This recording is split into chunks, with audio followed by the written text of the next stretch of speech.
nós somos da Comissão Estadual da Verdade aqui do Amapá.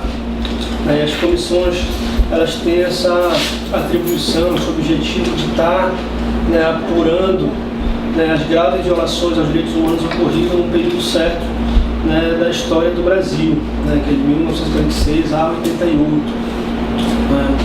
Então, como o senhor foi citado por 2 vezes em 2 depoimentos já ouvidos, já realizados aqui na comissão, um deles o do Paulo Fonteles e o outro do senhor Aristóbulo, que foi realizado na terça-feira passada agora aqui, nós entramos em contato com o senhor aqui já naquela ocasião para que o senhor viesse aqui contribuir com a gente. Desde já eu agradeço, viu,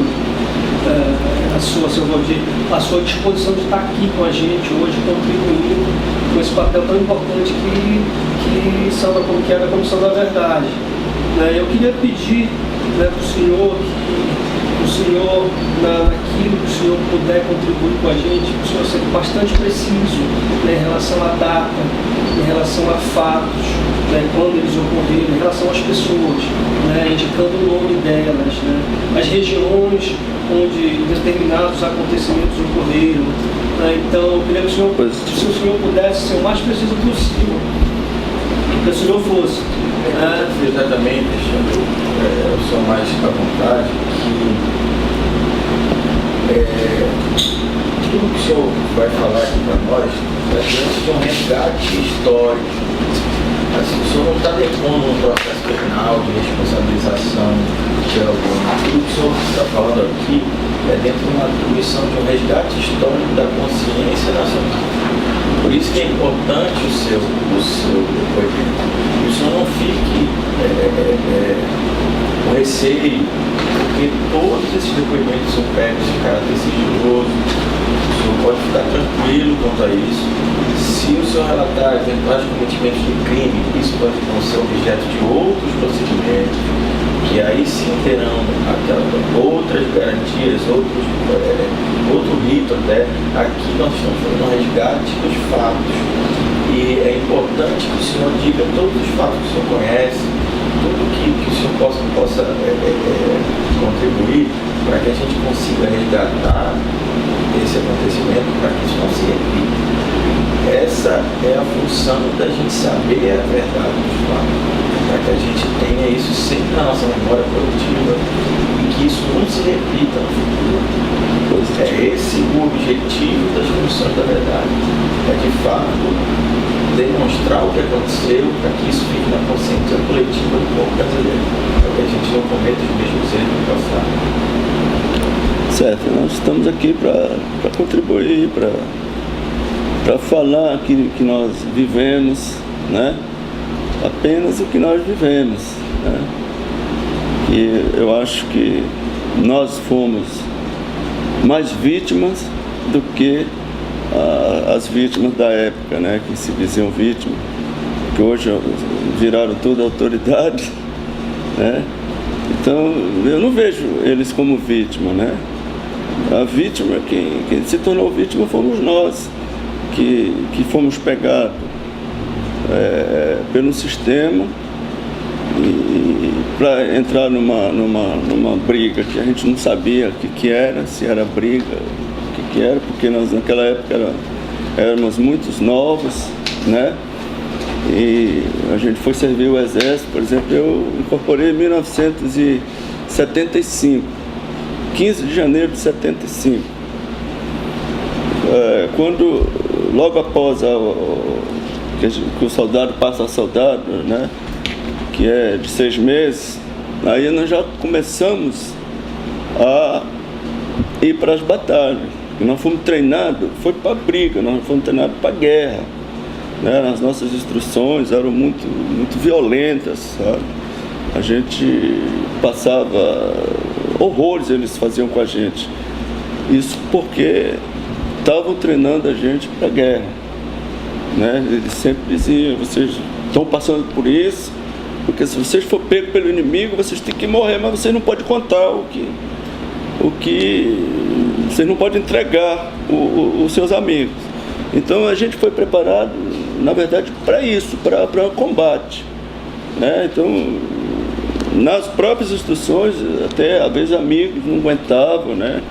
Teve deles que não suportaram, muitos até morreram, né? Mas a gente não foi qualquer um, fomos escolhidos, né? Eram aqueles, assim, dentro assim, de um total assim, de 100 homens, vamos supor que eles tiram 20, né? E que não são todos, eles escolhem pela aptidão física, né? Pela resistência, né? Às vezes a maneira de manusear armamento, né? Então todos tinham que ter uma qualidade, né? Então a partir de junho, mais ou menos junho de 75, a gente já começou, eu já comecei, como eu era motorista na época, a gente já começou a conduzir tropa para aquela região do Araguaia, Bacaba, Castanhal da Viúva, Xambioá, era OP2, OP3, Brejo Grande, Palestina, era aquelas regiões, Rondon do Pará, Abel Figueiredo, né, Xinguara, Redenção, Rio Maria, Conceição do Araguaia. Então era toda aquela região do sul do Pará, Santana do Araguaia, né, São Félix do Xingu. Então era uma região muito extensa que a gente viajava. Eu viajei muito ali carregando tropa, né, levando o pessoal daquelas regiões, né. Mas a gente era alvo, né? Porque você sabe que o inimigo, quando ele quer pegar, ele quer mobilizar, né? Por exemplo, no carro, né? A gente sempre era alvo, já escapamos de emboscada, né? Você vai no carro e sai tiro, você não sabe de onde. Você vai dirigir que tipo de carro? Era caminhão, era caminhonete, era todo tipo de carro. Era até trator. Né? A gente tinha lugar que não ia, tinha de jirico, né? Aquele jirico que chama, né? Então não tinha muita. A gente tinha que fazer tudo. A gente falava, você tinha que saber pilotar avião, canoa e carro. Mas a sua função era motorista? Era motorista. Minha função era motorista. O senhor entrou no exército, não foi na região do Pará, Foi no Pará. A primeira atividade no exército já foi lá no Pará? Foi em Marabá. No 52 Batalhão de Infantaria de Selva, Marabá. Entrei em Marabá em 75. 75. Já em 76, a gente já estava preparado para sair, né? Porque ninguém queria ficar, né? Naquela época, né? Pelo que nós passamos, ninguém queria ficar. Só que não deixaram a gente ir embora. A gente estava preparado para sair em janeiro de 76. Aí chamaram todo mundo lá, não, vocês que estão lá. Aí passou a gente já passou a ser soldado antigo, já ter certos privilégios, né? Aí a gente estava achando bom, né? Aí a gente continuava continuei no mesmo trabalho. Aí eu já não ia mais para aquelas regiões longe, ia mais para Xambioá, São Geraldo. O senhor transportava as tropas. E qual que era a atividade que o Exército desenvolvia na região? Olha, na época era a defesa da região contra os guerrilheiros, que chamam, né? Que era o PCdoB na época, né? Que liderava essa luta armada, porque segundo eles o objetivo era que a Amazônia, por exemplo, a região Amazônia se desmembrasse do Brasil, né?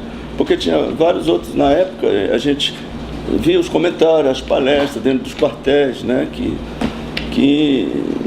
era financiado pelos esses estados, tipo Cuba, tipo Rússia na época, né? Que era a União Soviética, né? Era esses países, até os próprios Estados Unidos, né? Eles financiavam esse pessoal para eles permanecerem lá no mato, para socializar, segundo eles, os agricultores, aquele pessoal que trabalhava na agricultura lá, chegava lá e não tinha nada, né? O poder, o governo brasileiro não dava nada para eles. Eles viviam assim, meio aqui a revelia. Aí o cara chegava, levava médico, levava tudo. Quem é que não quer, né? Então todo mundo, o pessoal já estava aderindo já. Então esse pessoal, eles eram pegos, esse pessoal, para ir ouvir. Eu levei muito esse pessoal lá para o quartel.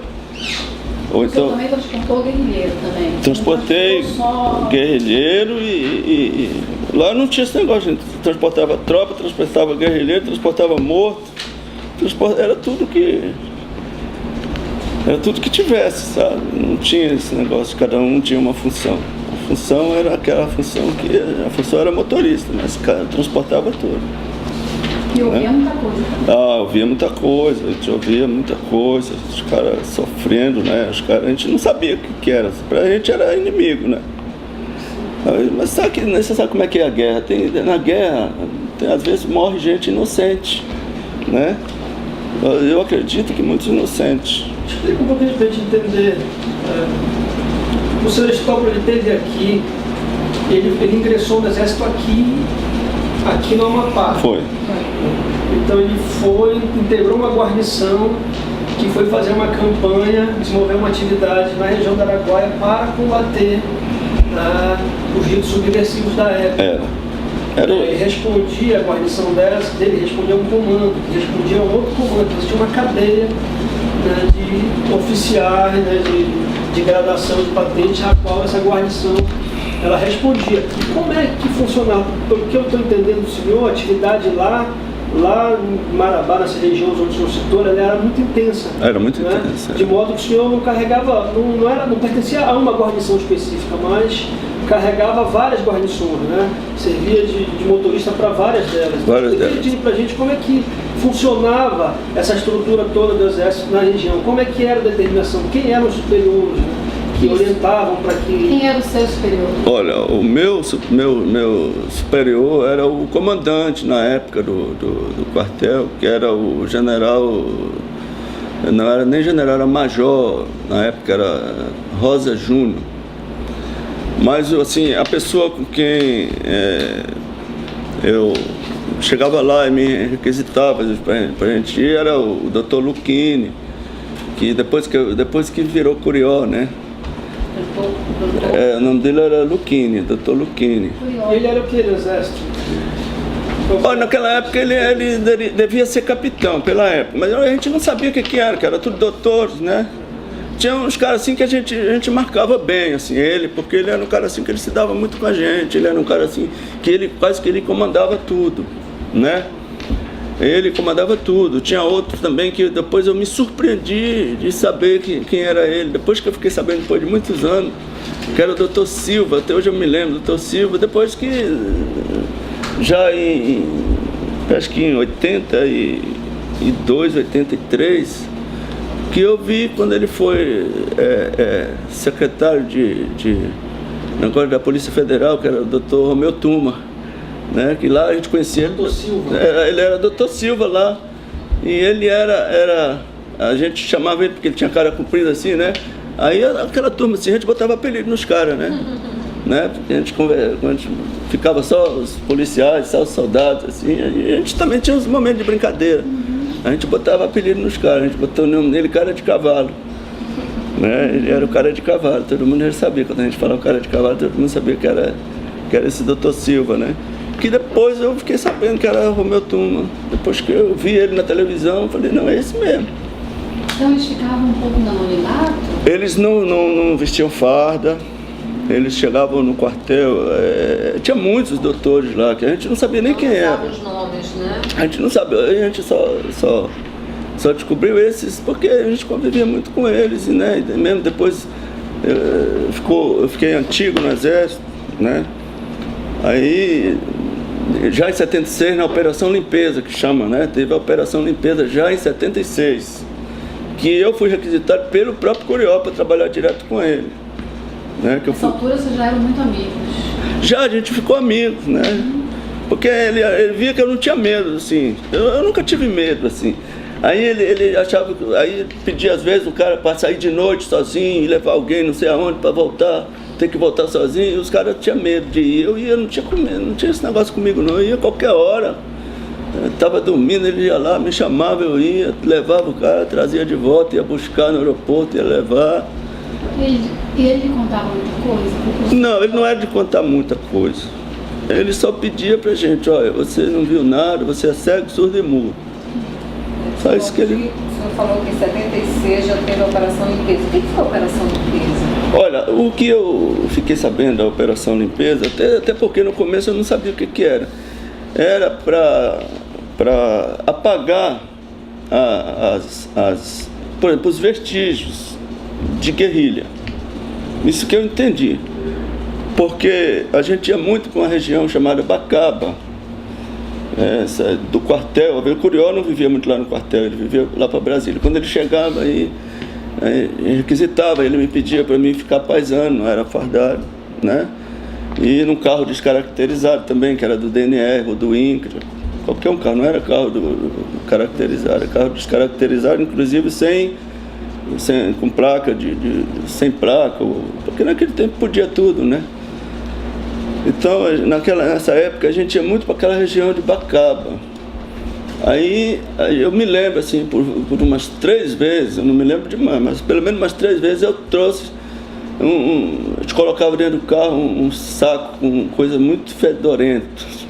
Aquilo era muito fedorento aquilo. Eu imaginava que aquilo era osso de gente, né? Que aquilo ali, quem comandava, quem ficava lá na chefe da base lá da Bacaba era um sargento, eu esqueci o nome do sargento, que era amigo demais do Curió. Eu vou me lembrar o nome dele. Ele que comandava lá em toda, por exemplo, eu acho que a alçada que eles tiravam daquelas regiões ali, eles levavam tudo lá para Bacaba, e toda vez que a gente chegava lá, botava dentro do carro aquela coisa, aquilo fedia muito. Aí a gente levava lá para Casa Azul, chamava Casa Azul, que era uma base do DNR. E normalmente essas operações a gente ia à noite. A gente chegava lá, a balsa já estava esperando, né? Porque nesse tempo não tinha ponte lá em Marabá, né? Tudo era balsa. Aí só ia o carro da gente, não ia outro carro. Então a gente entregava lá na Casa Azul essas coisas, já em 76. Né? Entregava para quem na Casa Azul? Olha, tinha um pessoal que recebia lá. Você não lembra? Não me lembro de nome de ninguém, porque a gente também, os caras tudo barbudo, tudo paisano, a gente tudo era doutor. A gente não guardava muito, não teve também 40 anos, já tem 40 anos, isso a gente era novo, aí a gente esquece assim às vezes, né? Mas o senhor procurou ter informação, ou ouviu para onde ir, o destino dessas coisas que o senhor trazia, desses pacotes? Olha, assim, informação precisa, não, tem que o cara que me falou já morreu também, chamava Penacova. Penacova ele era tratorista do DNR, e pilotava lancha. Ele fazia transporte de lancha do Dr. Geraldo. Também era um dos Dr. Geraldo, que era o chefe do DNR lá. Ele gostava muito de andar de lancha, o Penacova, que era o piloto dele. E o Penacova, um dia, a gente lá conversando, ele falou, olha, aquele negócio que tu traz lá, deixa aí, sabe que é osso de gente. A gente leva tudo, joga tudo lá no Inflamável. Inflamável é uma região lá no Araguaia, que lá tinha mais de 100 metros de profundidade. Na época, antes da barragem de Tucuruí, né? Que fica de Marabá para baixo, assim. Lá era um lugar assim, que você ia pescar, eu já fui pescar lá várias vezes. Você jogava uma linha de 100 metros, a linha ficava debaixo do barco, assim, né? Porque era fundo demais esse lugar. Até já caiu o avião lá, nunca acharam, nunca conseguiram tirar. Então, o Penacova me disse que eles jogavam lá. Lá seria o destino. Lá seria o destino, que jogava aquelas ossadas lá. O senhor não acompanhava até lá? Não, acompanhava até a Casa Azul? Até a Casa Azul, até o DNR. Da Casa Azul para lá. Lá eu não sabia o destino. Lá eu não sabia o destino. O senhor chegou a participar de alguma missão que foi até o local onde as pessoas estavam enterradas e foram retiradas das salas, ou o senhor só fazia esse transporte? Não, eu não fui. Eu não fui onde estavam enterradas as pessoas, não. Eu só fazia esse transporte. A gente já foi assim, em lugar de combate, tipo lá na Serra das Andorinhas, né? Eles contavam lá onde os caras tinham morrido, onde foi que tinha tido combate, né? Você chegou a ver algum desses combates? Não, eu vi. Uma vez a gente foi para uma região lá chamada Castanhal da Viúva, que hoje fica na estrada que vai para Xambioá, para São Geraldo, entre Marabá e São Geraldo, São Domingos e São Geraldo. Lá, nessa época, nós fomos lá, tinha tido um combate lá, e eu sei que a gente foi numa picape. Eu sei que nós trouxemos 3 corpos, um era de militar, mas os outros eram eles disseram que era de guerrilheiro, eu não sei quem era. Eles jogavam, botavam dentro da picape, naquele tempo aquelas picape Willys, né? Aí a nossa missão era essa. Aí, quando já terminando a operação limpeza, isso tudo em 76. Em 77, né? Aí nós fomos, eles transferiram a gente para, por exemplo, uns foram para o DNR, outros foram para o INCRA, eu fui para o INCRA, na época eles transferiram a gente, por exemplo, a gente era militar, mas a gente foi prestar serviço para outro órgão do governo, né? Mas a gente continuava com o mesmo trabalho. Por exemplo, quando o Curió vinha de Brasília, eu trabalhava praticamente com ele, à disposição dele. Quando ele vinha, a gente tinha que viajar com ele, seja para onde fosse, né? Já tinha um carro lá reservado, carro descaracterizado, ficava lá à disposição dele. Na hora que chegava, eu podia estar fazendo o que fosse, tinha que largar para viajar com ele. O doutor Calai, era um outro que de vez em quando ia lá, que eu não sei nem quem é esse Calai. Eu sei que o pessoal chamava ele às vezes capitão, não sei quem era ele. Mas a gente viajava para aquelas regiões ali, todas aquelas regiões ali. Curió sempre comandava, sempre foi assim a pessoa. E o que é que ele te pediu para não ver? Tu não viu nada, tu não ouviu nada, o que era que ele te pediu? Aquele negócio dos mortos, né? Às vezes a gente presenciou a gente carregava uma situação envolvendo o Curió em relação à tortura, à execução de algum guerrilheiro? Olha, eles não faziam isso na nossa frente, até porque esse pessoal, eles pegavam, esse pessoal que era suposto guerrilheiros, eles vinham vendados, às vezes. Eles chegou a transportar guerrilheiros vivos também? Vivos também. Eles iam vendados, e a gente entregava lá no 52 bis ou no DNR. Isso aí, cada um tinha um destino. A gente já, né, a pessoa que estava com a gente já sabia para onde ia levar. Esses dois era a Casa Azul, qual que era a Casa Azul? A Casa Azul era a base do DNR, né, porque hoje é o DENIT lá que funciona, né, fica na beira da ponte. Um dia desse eu estive lá em Marabá, eu estava olhando. Em Marabá. E você perguntou sobre o Aristóbulo. Tinha militares de todo o Brasil lá, né? Então não era assim qualquer um, os militares tinham que ser escolhidos. Então o Aristóbulo foi um também na época, ele foi escolhido aqui para o quartel dele para fazer parte lá, e cada um ia com uma missão, né? Eles tinham a missão. Eles tinham as missões deles. Eles andavam, eles até arriscavam muito também, que eles andavam na selva, no mato, de noite, né? Eu fiz isso muito pouco, né? Essa é uma curiosidade nossa também, é saber a participação daqui do Amapá, enquanto dizem que o Amapá apoiou muito, né, o combate à guerrilha da Araguaia. O que o senhor sabe disso? Foi muita gente daqui? Olha, muitos militares daqui foram para lá. Muitos militares foram, até porque aqui também tinha guerrilheiros. Aqui no Amapá? Aqui no Amapá também tinha suspeito, né? Foram presos gente aqui. Né? Então era na toda a região amazônica, Manaus, no Amazonas, em Roraima, no Acre. Você sabe dizer quem é? Pois é, eram suspeitos ou guerrilheiros? Não, todas, porque eles que tinha quem comandava era um senhor chamado de Oswaldão, né? Na época era o Oswaldão e a Dina, né? Que foram mortos lá em São Geraldo, Xambeuá, né? Esse Oswaldão, no dia da morte desse Oswaldão foi uma festa, né? Porque ele era o cara que comandava todas essas coisas, Fale da morte dele mais um pouco, então, já que o senhor citou o nome dele. Não, Por que foi uma festa? não, eles mataram ele, penduraram ele no helicóptero, saíram lá na cidade, Isso mostrando. aconteceu mesmo? Você chegou a ver isso tudo? Não, eu não vi.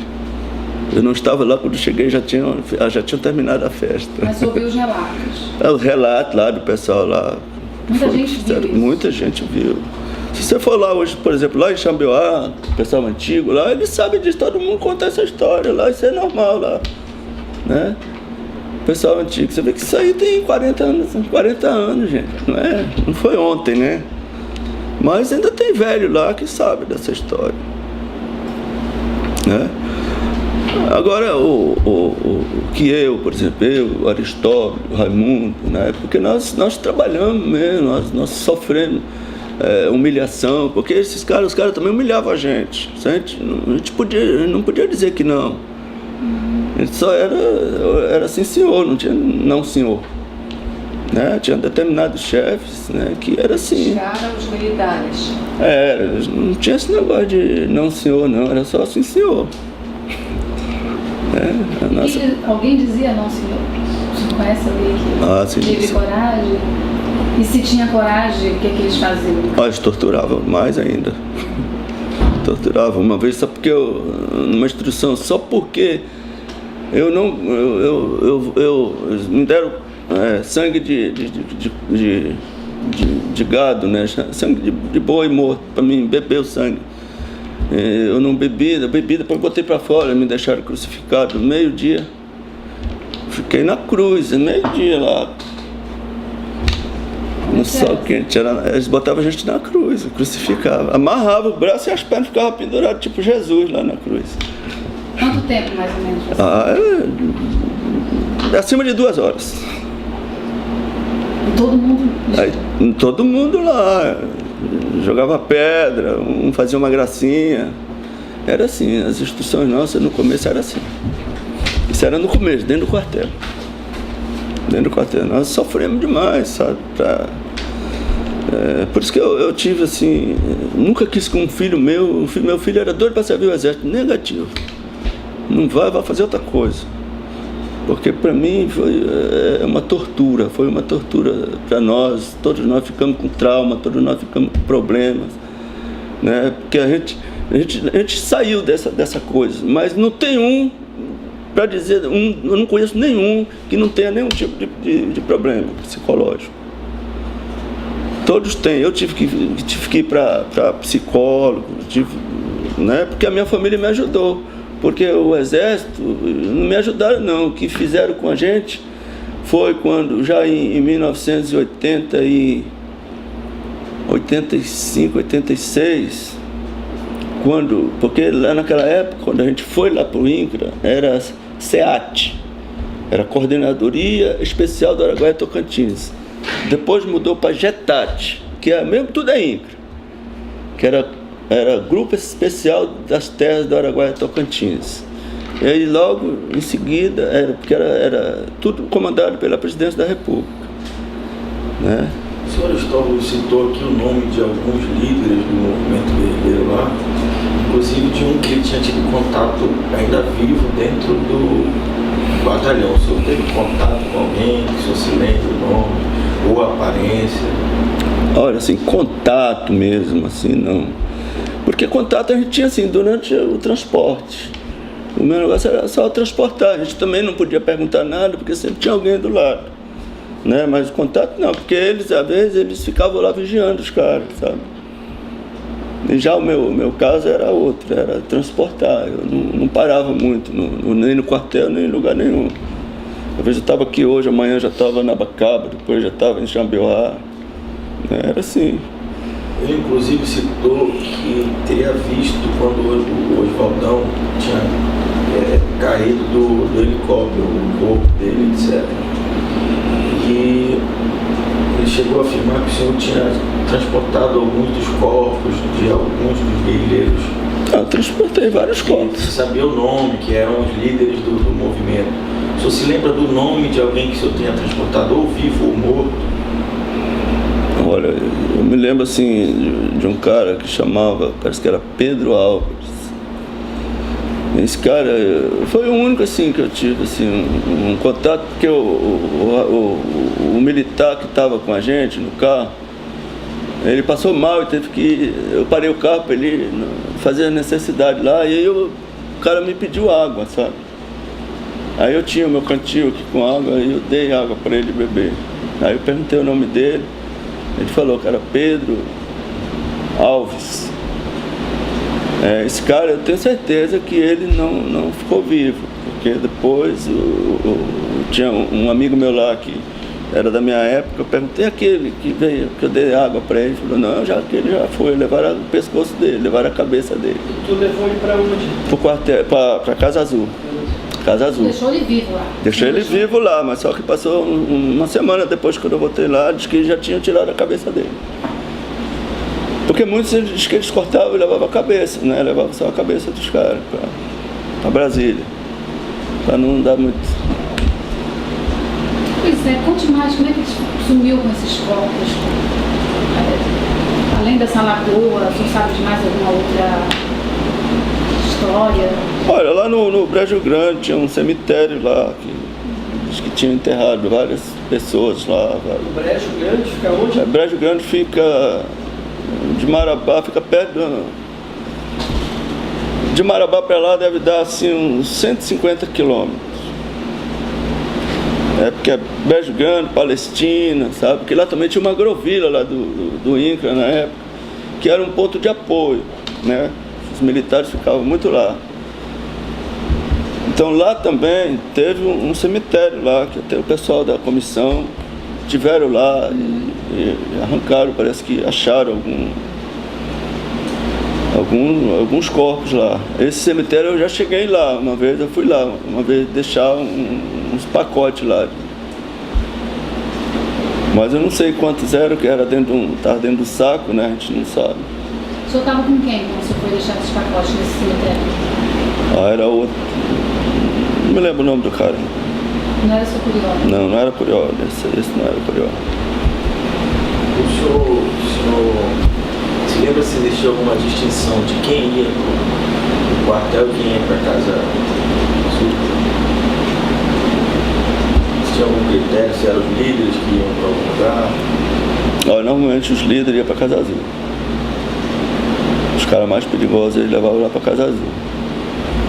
O quartel, normalmente eles levavam os caras para poder fazer a averiguação, né? O quartel, mas eles levavam muita gente para lá. Muita gente, que não era só eu que fazia esse trabalho, tinha outros também que faziam o mesmo trabalho que eu faço, que eu fazia na época. Tinha mais outros colegas que faziam a mesma coisa. Transportava as pessoas também, às vezes a gente se encontrava e comentava. Bem no auge da guerrilha, com certeza se falava muito dos líderes, dos nomes. Porque no auge da guerrilha, nós já não estávamos. Nós ainda não estávamos. Porque já tinha passado a nossa época. Porque o auge mesmo foi 72, 73, 74, 75, já para cá já era menos, né? Mas só que os líderes mesmo, os pesados mesmo que comandavam, foi pego nessa época. Pois é, aí, mesmo que o senhor não tenha participado, o senhor ficou sabendo de algum desses líderes que foram levados e quando para a Casa Azul, e se de lá eles sumiram, o senhor nunca mais ouviu falar? Olha, não. Isso aí eu não posso te afirmar, porque a gente não podia nem perguntar o nome de quem é. A gente não podia falar muita coisa. foi o seu período lá de 75 a 76, mas aí depois... Não, meu período durante envolvido todo com isso aí foi de 75 a 84. 75 a 84. 78 o senhor foi para o INCRA e ficou no... Não, eu fui para o INCRA em 77, mas continuou o mesmo trabalho. Só mudei do quartel para o INCRA, né? Fazendo o mesmo trabalho. O mesmo trabalho, até porque era pertinho, era assim, só era de um lado do rio, do outro lado do rio. E até 80 e pouco o senhor estava fazendo as mesmas coisas? Até 84 ainda tinha, ainda tinha. Tinha uma operação de limpeza. É porque às vezes eles queriam tirar, eu acho que era tirar os vestígios, né? Porque naquela época você sabe como é que era, né? Eles sabiam, né, que já ia ter toda essa averiguação, tudo. Eu acho que eles Estava sabiam. na fase da direta já, toda aquela discussão. A direta já 89, a direta já foi mais para frente, né? Já foi mais para frente já. Só que em 84 foi quando, na verdade foi em 83, quando me botaram para rua, botaram todos nós para rua, né? Foi quando voltou para INCRA, era Getúlio, voltou para INCRA, e a gente estava certo que a gente ia ficar lá, né, para garantir o emprego, né? Aí, até eu me lembro o nome do cara lá, doutor Iris Pedro de Oliveira. Aí ele falou que não queria nenhum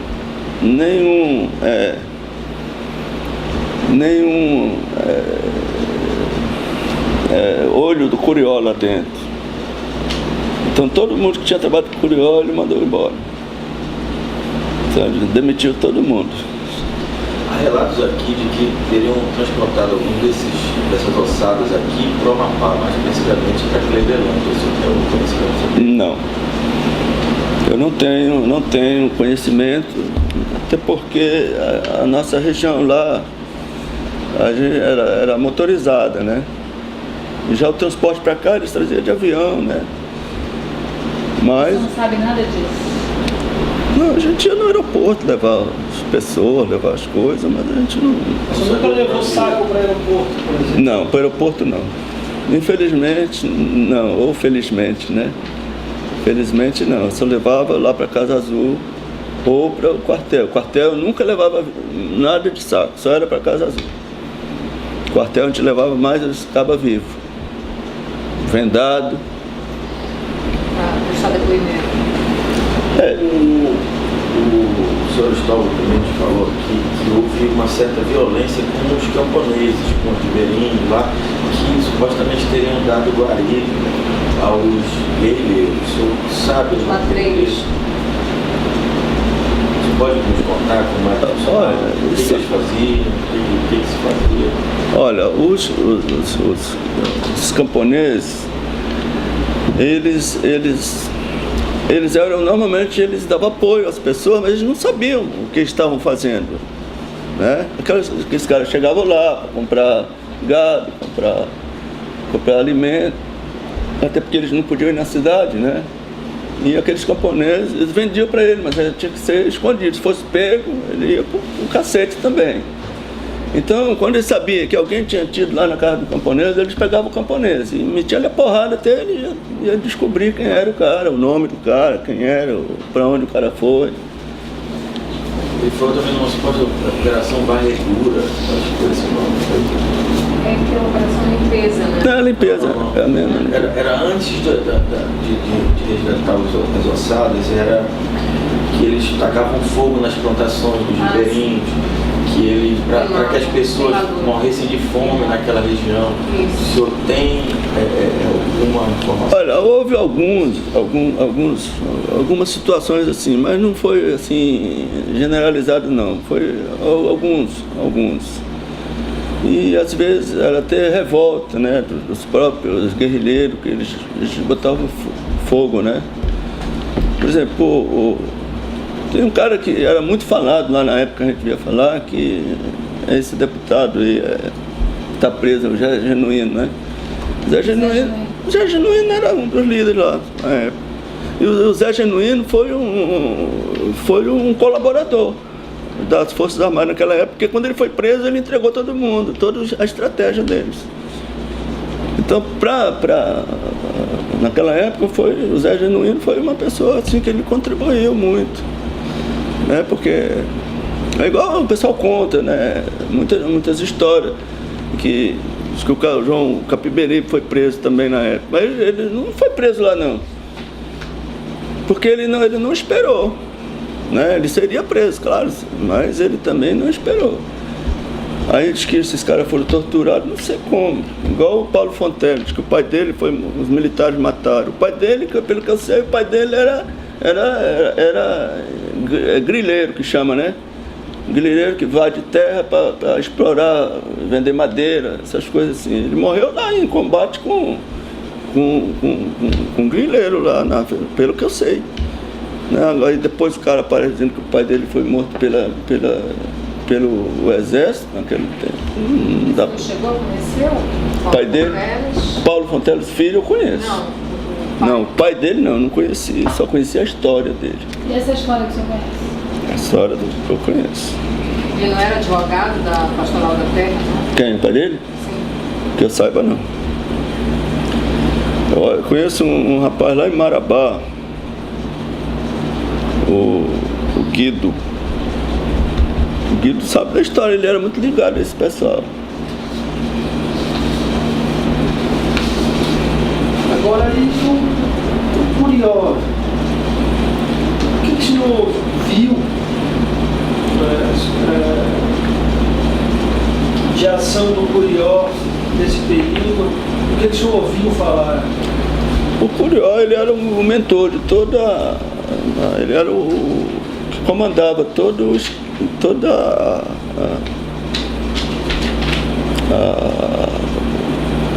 combates, as patrulhas, ele era o estrategista, não era só ele, tinha outras pessoas, né? Também que comandavam, mas ele era assim, o cara mais influente, né? Todo mundo procurava ele, todo mundo se orientava com ele, né? Então ele era um cara, ele era assim, tipo um líder, né?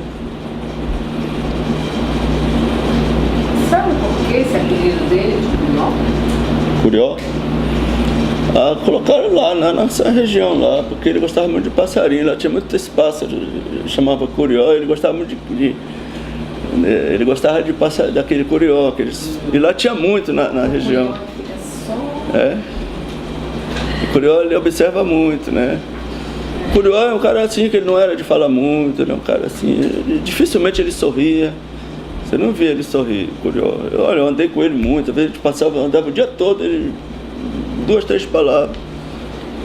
Ele era muito quieto. Era muito quieto, sabe? Aí ele... Mesmo com toda essa amizade, pouco conversava. Não, ele conversava comigo, assim, ele contava a história dele, da vida dele, né? Eu conhecia, eu fui na casa dele, me levava para casa dele, fui para Brasília, quando ele foi deputado federal, eu fui trabalhar em Brasília, trabalhei no gabinete dele lá. Em 82 ele foi eleito deputado federal. Aí eu fui para Brasília com ele. Ele me requisitou para mim ir morar lá, trabalhar em Brasília com ele. Mas ele não confidenciava nada assim mais secreto? Porque o Curió, ele era de mandar, sabe? Ele era de mandar. Ele não participava dos combates? Não, ele participou já, claro. O senhor presenciou algum combate? Não, porque eu não fui para dentro, eu deixava o pessoal lá. Mas sabia que eles iam, né? E o Curió, por várias vezes, o Curió passava de semana lá na mata. No meio do mato. Ele passava de semana. E quando ele voltava, ele não comentava nada? Não tinha muita conversa. Não comentava, porque nessa época a gente se conhecia muito pouco, né? Era ele que comandava pessoalmente as operações de entrega de presos e de corpos? Olha, de presos era ele. Era ele, a pessoa que normalmente recebia esses presos quando era no quartel, era esse doutor Silva, né? Aí depois eu fui ver o doutor Silva já depois na Operação Limpeza, né? Que depois eu fiquei sabendo que era Romeu Tuma. Muita gente, eu acho que, não sei se você já viu. O quartel era o doutor Curió. E Curió. E o Curió. E mais outros que tinham lá. senhor se recorda deles comandando isso pessoalmente. Né? E era um assunto secreto, ninguém comentava nada, o senhor entregava... Lá tudo era secreto.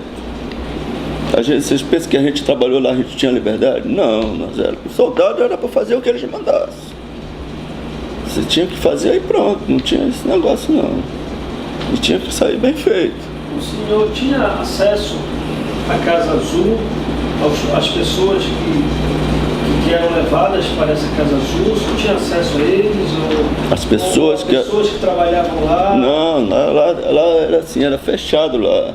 A gente só tinha acesso para chegar e entregar o preso lá, o pacote lá. Só entregava lá, dali para frente não era mais com a gente, não tinha mais acesso. Até porque tinha equipe que trabalhava lá, que cuidava daquilo ali, cuidava daqueles presos. O senhor conhece alguém que trabalhou dentro da Casa Azul? Não. O senhor sabe o nome de alguém que possa nos ajudar a saber o que hoje acontecia lá não. dentro? Eu conheci uns 4, mas todos já morreram. Mas o senhor pode falar o nome. Isso. Eu conheci um tal de Clóvis, que ele trabalhou lá, o Dr. Geraldo, esse Pé na Cova, né? Tinha um outro Eduardo, um senhor de Eduardo. Mas todos eles já morreram. E o que eles contavam para o senhor? Já morreram, mas vocês chegaram a conversar? Bom, eles não eram chefões lá. Quem era o chefão lá era o Dr. Geraldo. Esses eram assim, eles trabalhavam lá, porque uns eram motoristas, outros eram ajudantes lá, né? Era funcionário do DNE, né? Porque era assim, por exemplo, tanto no DNE como no INCRA, tinha um departamento dentro desses órgãos que os funcionários não tinham acesso, tá? É tipo aqui, por exemplo, chegamos aqui essa parte aqui, ninguém aqui do Ministério Público tem acesso. É só o pessoal que vão trabalhar. Então era assim, lá também no INCRA tinha também, no DNR tinha, que chamou o INCRA, era Agrópolis na época, que chamava, que ficava bem em frente ao DNR. Lá onde eles ficavam, porque lá, a maioria deles ficava lá, porque lá tinha um hotel de trânsito lá no INCRA. Tinha um hotel onde eles se hospedavam lá, curiosos se hospedavam lá. Esses doutores que vinham de Brasília se hospedavam lá, né? Mas eles chegaram a relatar algo de dentro da Casa Azul do senhor? Não. Eles não relatavam nada. A gente sabia, porque, né, você sabe como é que é peão, né? Peão gosta de especular as coisas e ficar comentando, né? Então a gente sabia, assim, dessas informações que o Pé na Cova contava pra gente. Né? Sempre ele contava, olha, a gente levou, os caras deixou lá uma barcada, né? Ele falava, levamos uma barcada e despejamos lá no Inflamável. Era Inflamável o nome dessa região lá. Ainda hoje existe lá com o mesmo nome. O senhor consegue chegar lá hoje, senhor? No Inflamável? Claro, Marabá. Só que hoje já mudou o curso do rio, depois que fez a barragem. Lá não é mais fundo assim, né? Quer dizer, a areia já tomou conta, lá virou praticamente praia. Mas lá era fundo demais, né? Você já recebeu alguma ameaça? Já. O senhor pode nos relatar isso? Né? Olha, em 88, 87, quando eu saí, depois que me mandaram embora, que eu quis voltar, que não me aceitaram mais, que aí eu comecei a reclamar, né? Pô, que a gente tinha ficado, batalhado, ido para guerra, enfrentado, pegado de arma para defender a própria bandeira do nosso país. Depois eles fizeram o que fizeram com a gente. Não foi só eu, muitos colegas meus virou bandido, tá entendendo? Virou matador de aluguel, né? Igual o Cabo Aragão. O cara matou mais de 50 pessoas no Araguaia, era meu colega, serviu comigo. Também ele saiu do coisa e foi pro INCRA junto comigo naquela época. Quando nós fomos pra rua, ele entrou no desespero, cara. Eu falei, não vou ficar porque eu tive apoio da minha família, né? Aí a gente não conseguiu mais, a gente não conseguia emprego, porque ninguém queria a gente, né? Matou mais de 50 pessoas? O Cabo Aragão matou. Então ele me contava. Ele virou bandido. Virou pistoleiro. Mas na região Ele matador de aluguel. Sim, mas na época da guerrilha ele matou muita gente também. Não, na época da guerrilha ele era militar lá. E ele Eu matou não também. considero que o cara matava, porque o cara se defendia. Mas Porque... ele é pra mata, ele era de quem É. participava das ações dentro da Então, mata. ele participava das ações dentro da mata. Correto. Né? Mas depois ele virou pistoleiro. Depois ele virou pistoleiro. Correto. Teve Mas muitos. continue contando da sua ameaça, perdão, ter interrompido. Você estava contando da sua ameaça. Aí teve um capitão Calai. Aí ele falou, olha, Valdir, melhor tu calar. Sabe como é que é o Curió? Tu fica falando merda por aí. Vai amanhecer com a boca cheia de formiga. Aí uma vez o Curió veio em Marabá, eu fui lá com ele. Falei com ele, eu não tinha medo dele, né? E eu tinha acesso a ele, né? Cheguei lá, falei, chefe, olha, eu tô na rua, me botaram na rua. Aí ele falou, não, pode deixar que eu vou ajeitar um negócio pra você, pode ficar tranquilo. Você não vai ficar... Não confia em mim não, rapaz? Eu falei, confio, claro que eu confio. Aí ele... A última vez que eu falei com ele. Em que ano foi isso? Isso foi em 87. Aí eu comecei a receber ameaças, sabe? O pessoal me avisava, rapaz, tu sai fora daqui, tu vai morrer. Tu sai fora daqui, tu vai morrer. Tu sabe de muita coisa, tu andou com o Curió por aí tudo, né? Aí, pessoal, tu trabalhou até na campanha dele. Tu vai morrer, que o Curió não deixa a prova viva, né? Aí eu tive que sair de lá, vim embora pra cá, praticamente eu vim pra cá fugido. Saí de Marabá escondido, né? Deixando meus filhos, deixando minha família escondidos. Saí de lá, fui pra Boa Vista. Boa Vista eu vim pra cá. Passei mais ou menos, eu passei um ano que nem a minha mãe sabia por onde eu andava. Né? Porque eu sabia que eu ia morrer. Se eu ficasse lá, eu tinha morrido. E o senhor chegou a receber alguma ameaça ou algum atentado aqui? Aqui já me ligaram umas 2 vezes. Teve uma vez que o pessoal estava rondando lá em casa, tá entendendo? Numa L200. Tentei notar a placa, não consegui, porque quando me avisaram eu já tinha. Mas eu não sou besta não, eu sou estranho, meio. Né? A gente aprende muita coisa nessa. A gente já sabe, em qualquer lugar que você está, você começa a observar as pessoas. Né? Qualquer movimento estranho, né? Porque a gente, uma coisa você viu, que a gente foi treinado para a guerra, a gente está por aqui, mas você sabe quem está, né? Qualquer movimento suspeito a gente já saca logo. Mas o que o senhor possa ter visto em relação ao Curió que pode, que tem esse poder tão grande de inclusive, custar a sua vida? O que o senhor sabe tanto do Curió que poderia naquele momento lá custar a sua vida? Bom, era isso que ele tinha medo que a gente falasse, o que ele fez, qual era a função dele, né, dentro da guerrilha, da chamada guerrilha, que até então pra gente não era guerrilha, a gente não sabia que era guerrilha. Né? Pra gente, quando o cara era novo, né, pra aquilo tudo era uma festa. A gente passava medo às vezes, mas aqui pra gente era normal. Aqui. Mas ele lhe ameaçava diretamente ou essas ameaças? Não, o Curió só me ameaçou uma vez. Lá em Brasília, uma vez ele me ameaçou que... Eu não sei se ele queria puxar a arma pra mim, mas aí eu também estava armado. Se ele puxar a arma, nós vamos pro tiro, nós dois. Eu não vou O que foi abrir que pra ele. aconteceu que levou ele a ameaçar? Porque eu trabalhava no gabinete dele, fazia 3 anos que eu não tirava férias. 3 anos que eu não tirava férias. Aí eu falei, aí nasceu meu filho. Meu filho que hoje tem 34 anos. Aí eu falei, olha, chefe, meu filho nasceu, eu preciso passar um dia em casa aqui, né? Aí ele falou, não, você não pode sair daqui não. Aí tá bom. Fui lá, peguei minhas coisas, peguei minha mulher que fui pra Vitória. Passei 15 dias em Vitória. Quando eu cheguei, ele queria a morte comigo, né? Aí daí pra cá a gente se desentendeu e tal. Ele queria que eu ficasse lá de qualquer jeito. Não, eu não fiquei mais. Aí ele falou que não ia mais, ia mandar me botar na rua definitivamente. Foi nessa época então que o senhor resolveu ir embora? Aí eu saí dele. Foi nessa época que estava... Eu saí dele porque o pessoal sempre me falava, ó, sai de Curió, sai de Curió. Né? Eu ficava assim, naquela será. E o senhor foi se esconder onde? Me perdoe a minha pergunta. Eu vim para Marabá. Vim para Marabá, mas quando ele começou, soube que eu estava em Marabá, de vez em quando ele mandava um recado para mim ir para Brasília, ou então para mim... Naquele tempo não tinha negócio de facilidade de comunicação hoje, né? Era recado, era telefonava para algum lugar, né? Era assim. Depois de Marabá?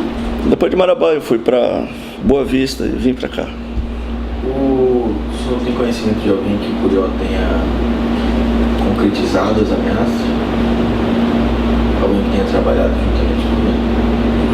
Olha, eu me lembro de um amigo meu que morreu lá na Serra Pelada. Não, não. Ah, não me lembro o nome dele agora, não estou me lembrando. Mas todo mundo sabe lá, né? O pessoal foi lá, que ele foi até presidente da cooperativa lá, do negócio de garimpeiro lá. Que o pessoal, todo mundo disse que foi Curió, mandou matar ele, porque ele enfrentava Curió. Você sabe que ano foi isso? Acho que foi já nos anos 90 já.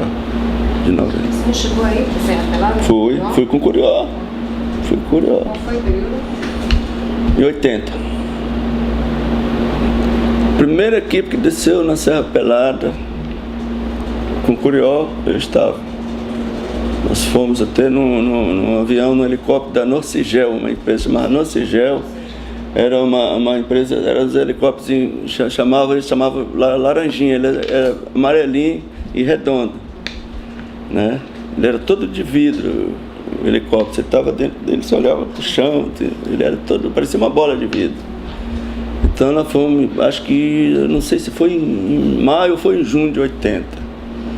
A gente foi para Serra Pelada, era eu, ele, o Calai e o Cabral. Nós éramos em 4. Os dois outros eram militares também? Militar também, um era da Polícia Federal. O Cabral era da Polícia Federal. O Calai era militar também.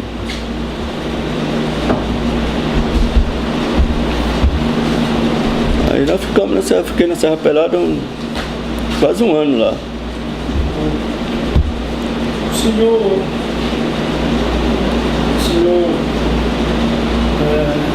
quer dizer alguma coisa que o senhor se lembrou? O senhor tem alguma coisa para dizer que o senhor se lembrou dessas perguntas que foram feitas? Lembrança que o senhor queira? Olha, as lembranças que eu tenho são essas. O senhor não viu ninguém ser torturado? Todo mundo via todo mundo sendo torturado. Quando apanhar lá era normal. Apanhar para contar as coisas, para contar lá, o negócio de tortura era normal. Você viu o cara levando porrada lá, você não tinha esse negócio. O senhor nunca torturou, o senhor só transportava? Só transportava.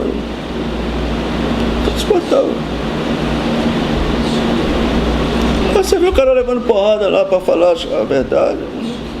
Não, dentro do carro a gente vinha lá da Bacaba, os caras vinham apanhando de lá até. Então o senhor chegou a ver muitas pessoas também durante esse transporte? Os caras vinham apanhando lá para poder entregar, para falar as coisas. Às vezes o cara tinha que falar coisa que não fazia. Muitas vezes o cara confessava coisas que não fazia para não apanhar mais. O senhor já vinha no transporte que o senhor fazia? No transporte ele já vinha levando porrada. O senhor Jovaldo nos contou um relato de um suposto tiro que o Curió tinha pego de uma guerreira chamada Sônia, Olha, o tiro... O cadáver dela ficou... O tiro acho que pegou de raspão, né? Eu não estava Nessa época tu... Não, eu não estava... Até porque o Aristóbulo, ele foi em 74. Ele era antigo do que eu. Ele não era da minha turma, era da turma de 74. Né? E quando foi em 75, quando cheguei lá, eles já estavam vindo embora. Né? Então a nova turma foi substituir a turma antiga. Eu não sei nem quanto tempo ele passou lá. Então não foi na mesma época que o senhor estava lá, esse fato? Foi antes. foi antes? Foi antes, mas isso aí houve esse... Foi no auge da guerrilha 74, eu acho, né? 73. Porque na verdade essa guerrilha é o seguinte, ela passava os tempos aí, voltava aí, descobria um foco de pessoas iam lá. Então não era assim, não tinha muito assim não era contínuo, assim, passava de 1 mês, 2 meses, até 6 meses sem encontrar nada. Aí eles ficavam caçando na mata, por ali e tal, aí descobriam um foco, ia lá e... Quando foi que todos os focos da guerrilha realmente foram combatidos pelo exército? Foi em 76. Aí não teve mais guerrilha? Olha, sobrou alguns lá, né, que eles pegavam depois para coisar, mas quando saiu as tropas de lá, foi dado por encerrado, foi em 76, quando começou a Operação Limpeza. Que aí permaneceu durante... E aí até 88 ainda continuou lá, né?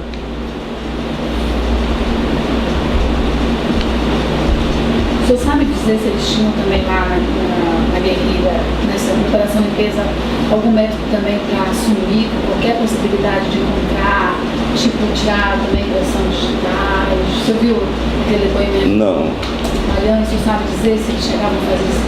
Essa Operação Limpeza, se era só com corpos ou eles tinham Não, porque na verdade... Porque na verdade essa Operação Limpeza, eles iam lá nas covas onde os caras tinham sido enterrados. E arrancava, mas o cara já tinha sido enterrado às vezes há 10 anos atrás, há 5 anos atrás, estava só alçado mesmo, né? Não tinha mais, acho que só o DNA, né, para descobrir, né? Porque normalmente o cara tira a prova na hora que mata o cara, né? Quando mata logo, aí o cara tira as impressões digitais, joga fora, faz alguma coisa assim. Mas nesse caso da Operação Limpeza, não tinha como. Era só pegar o alçado, o cara não sabia nem de quem era.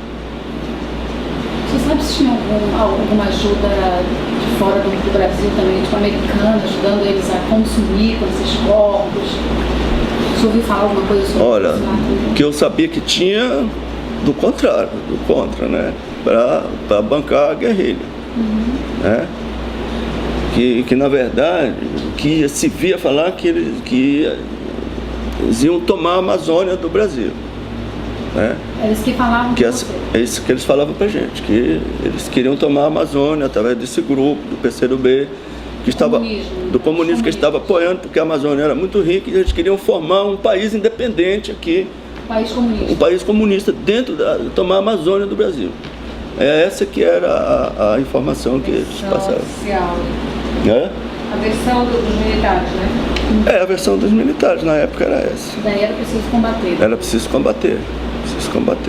Mas do lado dos militares o senhor não conhece nenhuma ajuda? Não.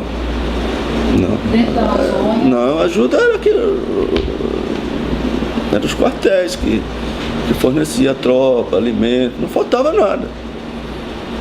Não era comum ver estrangeiros no meio dos militares? Não. Na guerrilha?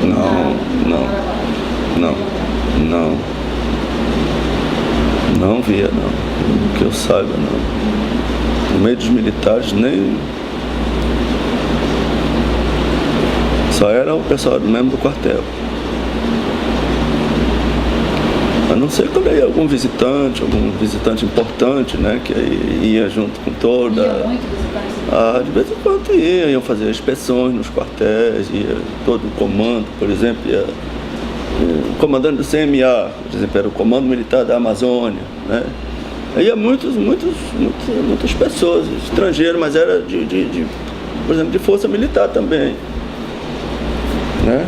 Força amiga, por exemplo, eu sei que do Chile tinha uns caras que sempre ia visitar, né? Eu tive aqui em Cravelândia também naquela época, quando a gente veio fazer assim o curso, o término do curso de preparo para passar pronto, que chamam, né? Para a guerra. A gente veio fazer sobrevivência aqui na região. Antes de ir para a região do Araguaia, você esteve aqui na Cravelândia? Tive, eu estava fazendo curso de preparação para a guerrilha. Então aqui tinha, em Cravelândia, uma base para preparação? Tinha aquela base lá de Cravelândia, a gente fazia sobrevivência, era aqui, todo mundo fazia, era aqui nessa região da Amazônia. E a gente do Brasil inteiro? Eu não sei, eu sei que vinha daqui da região amazônica, normalmente, eu não sei por que eles escolhiam Cravelândia, né? Porque largava os caras lá, a gente lá dentro daquela região da Serra, das Andorinhas, pra lá. 30 dias lá dentro da mata, lá, assim, você tinha que sobreviver do jeito que desse certo. Você sabe se tinha algum preso político em Clevelândia nessa época? Nessa época que você veio? Olha, em Clevelândia eles não deixavam, né, ninguém preso lá. Normalmente não ficava O preso. senhor esteve aqui em Clevelândia que época, aqui nessa região de 75, no final de 75. E aí o senhor não chegou a ver nenhum conhecimento Não. político? Ali só era realmente uma base Isso era de uma treinamento. base militar. Era uma base militar. Que ali era uma base não era assim, de apoio, né? Era uma base de apoio. Então muita gente que foi para a região do Araguaia, primeiro esteve aqui em Clevelândia. Teve em Clevelândia, teve aqui em Macapá, né? Teve em Altamira, no quartel de Altamira, teve no quartel de Santarém, teve... Né? O senhor lembra quem comandava essa região de Clevelândia? Quem era o militar responsável de comandar? Ah, não me lembro. Nessa época eu não me lembro. E de Macapá, o senhor lembra? Não, porque eu nem conhecia Macapá nessa época, né? A pessoa passou tão... Eu não tinha, porque eu só vim em O senhor falou Clevelândia. Macapá também? Então... Eu nem conhecia Macapá nessa época. Eu vim em Clevelândia, a gente passou 40 dias de lá. No mar, na mar. De lá a gente voltou para Belém. Belém e Marabá novamente. E o senhor não lembra o nome do militar responsável pela base de Clevelândia? Não, não me lembro mais não. Muito tempo, né? Muito tempo, a gente esquece também, né? Teve muita gente que eu conhecia lá, hoje eu não me lembro mais o nome. Porque o tempo vai passando, né? E a gente também faz questão de esquecer essas coisas, porque isso dói muito na gente quando a gente... Eu não gosto até eu tinha falado que eu não ia mais falar sobre esse assunto, porque cada vez que eu falo nesse assunto, tá, aí volta, continua tudo, eu tenho que tomar remédio para dormir, tá entendendo? Essas coisas assim, eu prefiro esquecer, sabe? Prefiro esquecer. O senhor foi lá pedir ajuda por Iota porque o senhor foi demitido e ele ajudou? Porque o senhor não falou se ele ajudou ou não. Ele só disse que ia ajudar, mas chegou a ajudar? Não fez nada não. E aí como foi que o senhor se virou depois que o senhor perdeu o seu emprego? A gente se vira como pode, né? Fui trabalhar, eu era motorista, fui trabalhar em outras empresas, né? Fui motorista de táxi, fui motorista de ônibus, né? Inclusive aqui em Macapá, quando cheguei aqui, fui ser motorista de ônibus, trabalhei de motorista de ônibus aqui. Pro exército nunca mais? Pro exército nunca mais. Depois o senhor foi demitido, o senhor perdeu todos os lados? Perdi, até porque quando a gente estava no INCRA, a gente assinou o documento da nossa demissão sem saber.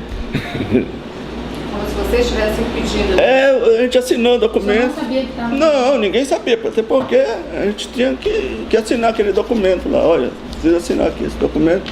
A gente não sabia o que era. Depois que eu fiquei sabendo que um senhor que era o chefe do setor pessoal do INCRA, chamava Seu Branco. O nome dele falou: olha, tu sabia que ali vocês assinaram foi a desistência de vocês da vida militar? Eu falei: não sabia. Pois é. Então era muito confuso essas coisas, sabe? Eles não tinham assim, não tinha respeito com as pessoas, eu acho. A gente só serviu lá para servir de bomba lá para eles, depois que não acabou a confusão, não, esses caras não servem mais. Ao contrário dos países desenvolvidos, né? Hoje, por exemplo, até aqui, esse pessoal que vão lá para o Haiti, lá não é guerra. Lá é missão de paz, lá no Haiti. Mas esses militares que vão lá para o Haiti, o cara sai daqui como soldado, quando volta lá para ser melhor, já se aposenta como oficial. Né? Isso aí, né?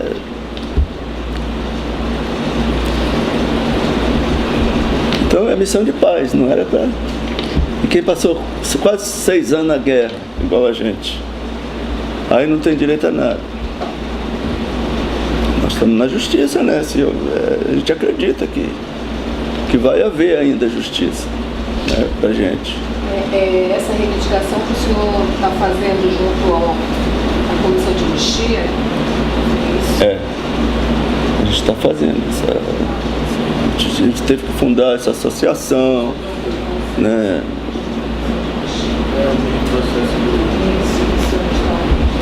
Tem alguém esteja vivo hoje, que vivenciou esse período lá e que tenha o conhecimento, que saiba das pessoas que praticaram atos de tortura. O senhor conhece alguém que possa nos ajudar? Aqui em Macapá existe mais? Além do senhor Cristóvão, do senhor, tem o Melo, Aqui, né? aqui em Macapá. Não, o Melo mora em Goiânia. O Melo também. Ele participou lá. O Melo participou. E o Melo tem muita história também. O que o Melo fazia, senhor? Ele era soldado. Ele era soldado? Ele era combatente. Ele era combatente. Ele serviu junto com o senhor Cristóvão? Na mesma época, não foi junto porque ele serviu para lá e o Aristóteles serviu para cá. Na mesma Né? época, você Mas na mesma época eles participaram da mesma missão no mesmo lugar, lá na região da Serra dos Andorinhas, lá na região do Xambioá, porque quando eles estavam, às vezes que estavam de folga, né? Às vezes, porque o cara ia lá, tinha um tempo para também ficar de folga, né? Aí eu via muito eles lá, eu não tinha nem, assim, muito papo com eles aí. Depois que a gente saiu, foi que a gente foi assim. O senhor é da associação também? Sou da associação, eu, Aristóteles, Raimundo. Tem muitos, lá em Marabá muita pessoa antiga lá, sabe? Muito cara antigo lá que ainda está vivo e conhece, tem cara mais antigo do que eu lá, tem uns velhos lá, tem um Ribamar, por exemplo. Eles sabem de muita coisa também, né? No INCRA tem muitas pessoas, tem o Clóvis, que também trabalhou lá em Marabá. Ele sabe se essas pessoas já falaram? Todos eles já falaram. Todos eles já foram ouvidos. Todos eles, porque teve a comissão que ficou naquela época, foi aquela força, né? Que até participava, o Paulo Fonteira. Grupo de trabalho. Aquele grupo de trabalho ouviu muita gente lá.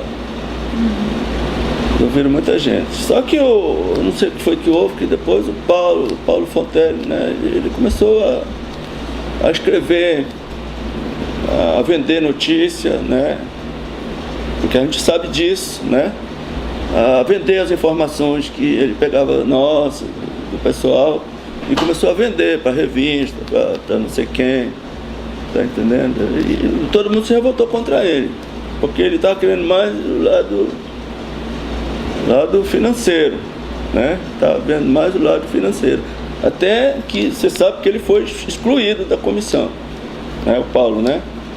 Do grupo de trabalho? Foi excluído do grupo de trabalho. Porque parece que o comportamento dele lá não estava muito. Ele falava muita coisa assim, que ele criava muito. Então a pessoa, se é para falar a verdade, vamos falar a verdade, fala o que viu. Né? Eu estou aqui, estou falando aquilo que eu vi, que eu senti, que eu conheço, que eu vivenciei. Não tem nada mais do que aquilo. Estou satisfeito com você. Então eu queria lhe agradecer, viu, mais uma vez. A gente está aqui para contribuir, se a gente puder contribuir em alguma coisa, e a gente está. Isso não, foi de muita importância. Porque a gente tem. Muita valia a sua vida aqui, essa conversa, esse diálogo que nós tivemos. Isso aqui a gente vai extrair um monte de informação que vai se subsidiar a gente, né, nas outras antigas, nas outras conversas que nós vamos ter com outras pessoas. Porque aí vocês vão. Tem como, né? Isso. Através de uma conversa, você avançar, né? Exatamente, a identificação. Identificação. O nosso produto final é um relatório, então as informações vão. Você sabia do Romeu Tuma? Você sabia? Não, só que Eu sim, eu já tinha. Pois é, né? Era do Dr. Silva. Era o Dr. Silva. Dr. Silva. Você já ouviu falar isso? Eles acabavam usando todos os nomes. Não, todos eles usavam outros nomes. O senhor Cristóvão falou isso. Ninguém usava o mesmo nome. E nem vocês. Nem a gente. como é que é? Como era o seu nome que o senhor Hã? Como é que o senhor era conhecido? Não, lá dentro do coisa, cada um tinha um. Qual Qual é era o o seu seu? codinome? Hã? Qual era o seu? Ah, não posso falar.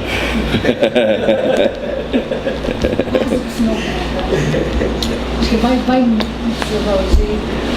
Não, eles me chamavam de Valdir mesmo. Porque a gente não, até porque a gente não tinha muita. Só que, por exemplo, eu saí agora, tinha que votar, tinha que ter uma senha. Tinha que ter uma senha. Qualquer base que estava tinha senha do dia, aquela senha daquele dia. Você saía, quando você chegava, você tinha que saber a senha, a contrassenha. Quando você aparecia, o cara gritava lá alto e você parava e ele pedia a senha. Se você não soubesse, ele levava chumbo. Era assim, não tinha conversa, porque se não soubesse era inimigo. O senhor Cristóvão relatou de uma pessoa Já houve. da patrulha Quem fornecia dele a senha? Quem era? morreu. Olha, a senha era de manhã, na base, Mudava diariamente. diariamente. Todo dia era uma senha diferente. Você Quem não- que passava assim? Quem era o responsável? Era o comandante era, por exemplo, era o Curió que criava essa senha. Aí ele passava para os comandantes das patrulhas, que chamam, né? Aí vai que o cara esquece, né? Já houve caso de um policial, um soldado matar o colega, porque o cara esqueceu a senha. É fogo amigo, né? Mas o cara morreu de bobo, porque ele não podia esquecer, ele sabe que estava na guerra, né? O senhor Cristóvão falou de um colega dele da patrulha. Teve vários casos assim. Jefferson, acho que era o nome. Ele acabou morrendo porque esqueceu. Esqueceu assim. Não podia esquecer, você não pode esquecer. O esquecimento era senha para outra coisa, né? Não, você podia esquecer tudo, mas a senha você não podia esquecer, porque você estava ali era a sua vida. Em qualquer lugar que você fosse abordado, né?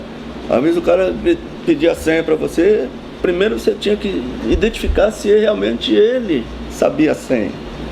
Aí você dava a senha, ele tinha que dar a contrassenha. Se você desconfiasse, você pedia a senha para ele, ele tinha que dar a contrassenha. A senha e contrassenha. Vamos ver outra hora. O senhor preencheu isso pra gente.